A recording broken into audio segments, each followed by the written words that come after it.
Every team, every topic, everywhere. This is Believe.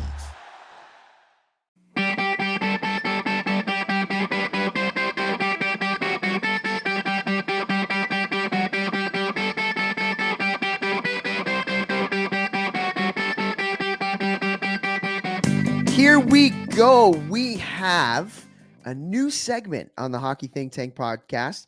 This is week 2. We don't have a name for it yet. You guys name short shifts for us, and we want you guys to name this one for us as well. What Jeffrey Jehu Lavecchio and I are going to do every Friday is we're going to take a controversial topic in the hockey world. It might be at the NHL level. It might be at the youth hockey level, but we're going to take a controversial topic, one where we can potentially debate back and forth the different sides, and we're going to talk about it. And so today, the topic that I have is one that I get so many questions on, and that topic is parent coaches versus paid coaches at the youth hockey level. Parent coaches versus paid coaches at the youth hockey level. Some people hate having parent coaches with a passion. Some people, not as much. So, Vex, you've been around youth hockey for a bit. You've been a coach in youth hockey. You talk to a lot of people in youth hockey.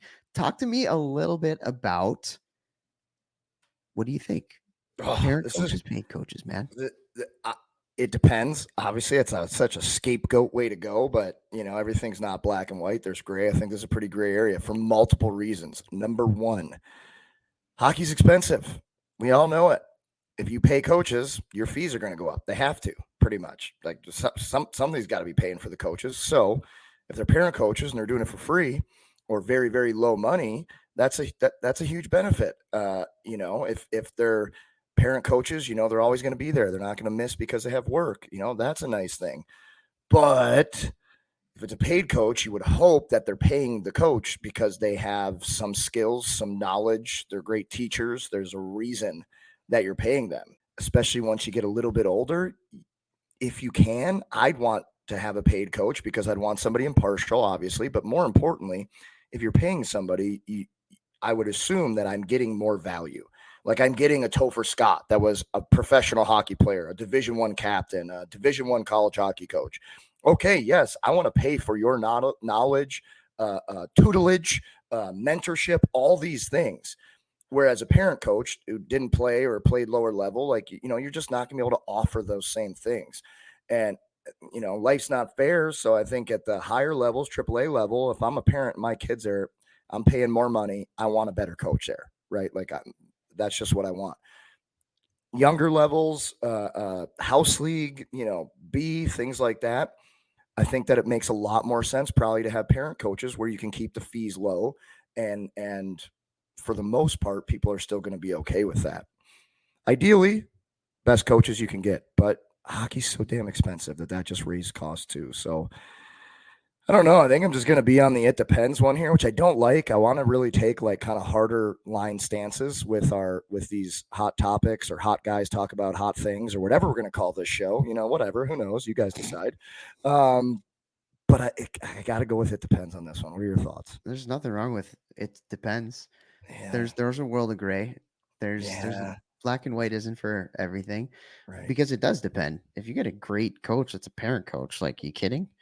What are we gonna make a rule that we're not gonna have? Because I know some organizations have actual rules. We do not have volunteer we pay all of our coaches, and it's well, I don't know. Keith Tkachuk did a pretty good job with that draft class, and whenever it was, where they have 5 first rounders, yeah, it's okay. Let me ask you a question. In your experience, how many parent coaches have you been around who had major rose-colored glasses and only cared about their kid? Quite a few. Well, not only cared about their kid, but rose-colored glasses and would play them more than everybody else thought they should. Quite a few. Almost all. Not all. I mean, my dad was my coach until I started playing AAA, or maybe until through 4th grade. I don't think he was a coach 5th grade. I can't remember. But like he would sit me on purpose to show that he was not impartial. Like when he would ref me, he'd call the first penalty on me every single game. Whether I did anything or not, he's calling the first one on me to show everybody I'm impartial. I don't care if that's my kid. And I'm sure there's probably a couple times he did, but I remember when I was younger seeing that quite a bit. And Nobody does selling better than Shopify. Shopify is the home of the #1 checkout on the planet. And the not-so-secret secret, with Shop Pay that boosts conversions up to 50%, meaning way less carts go abandoned and way more sales going through. So if you're into growing your business, your commerce platform better be ready to sell wherever your customers are scrolling or strolling. On the web, in your store, in their feed, and everywhere in between. Businesses that sell more, sell on Shopify. Upgrade your business and get the same checkout that Skims uses. Sign up for your $1 per month trial period for 3 months at shopify.com/Westwood1, all lowercase. Go to shopify.com/Westwood1 to upgrade your selling today. Shopify.com/Westwood1. hear those stories all the time. I'll go and watch games where there's a parent coach and you see, that stuff is bound to happen,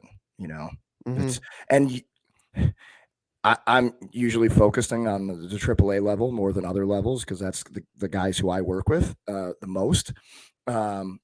Sometimes it's a guy who played in the NHL or the AHL or college, a guy who played higher level hockey or really knows his stuff. So then the question is that trade-off worth it to have somebody who's better? Maybe they're playing their kid a little more, but they can help everyone else with their coaching.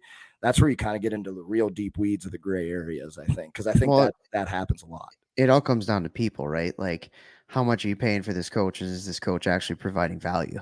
Yeah. It just isn't any business proposition. I think that's really important.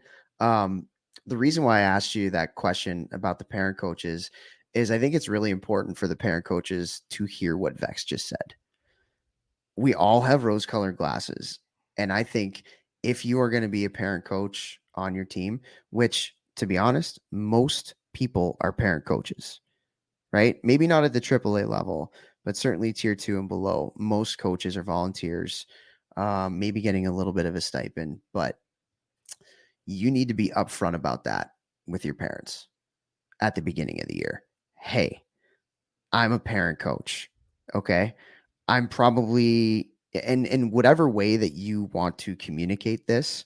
Like if it's me, I'm going to be like, I'm a parent coach.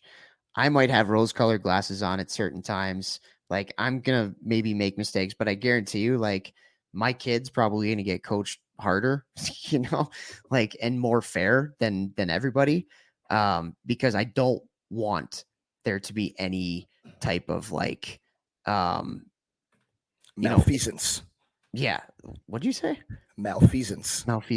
I don't think it really works in this the last thing that I want to do as your kid's coach is for your kid to feel like they're not getting the coaching or the opportunity that I'm giving to my kid. Right.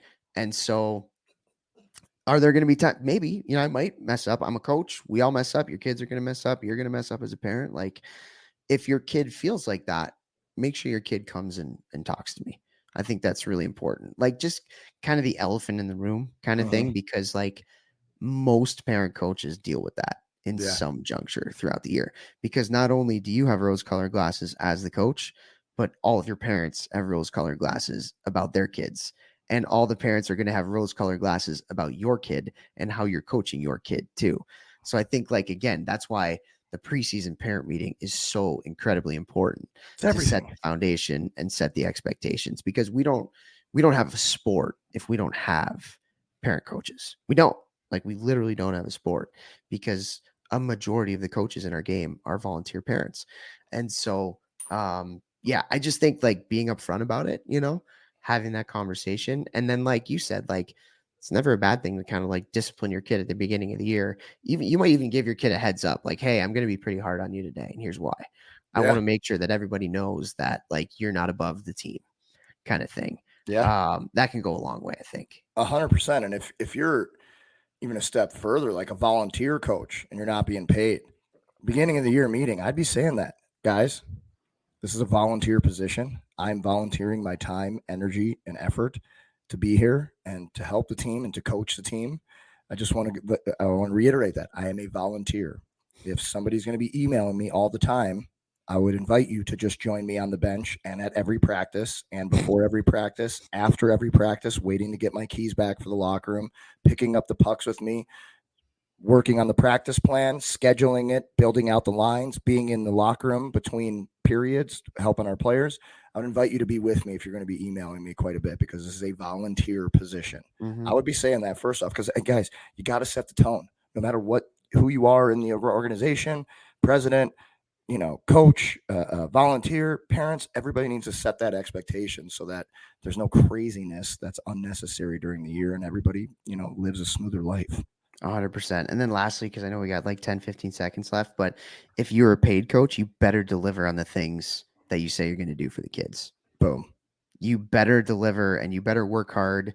And, all the promises that you made in the recruiting process, like you better follow through on those things, because that is a big problem in a lot of places too. Right. So, coaches, at the end of the day, thank you for all you're doing for all of our kids.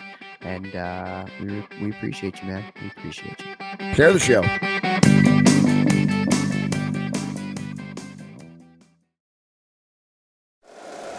If you like the show, please take a moment to rate, review, and subscribe. It really does help the show to grow. Thank you for listening.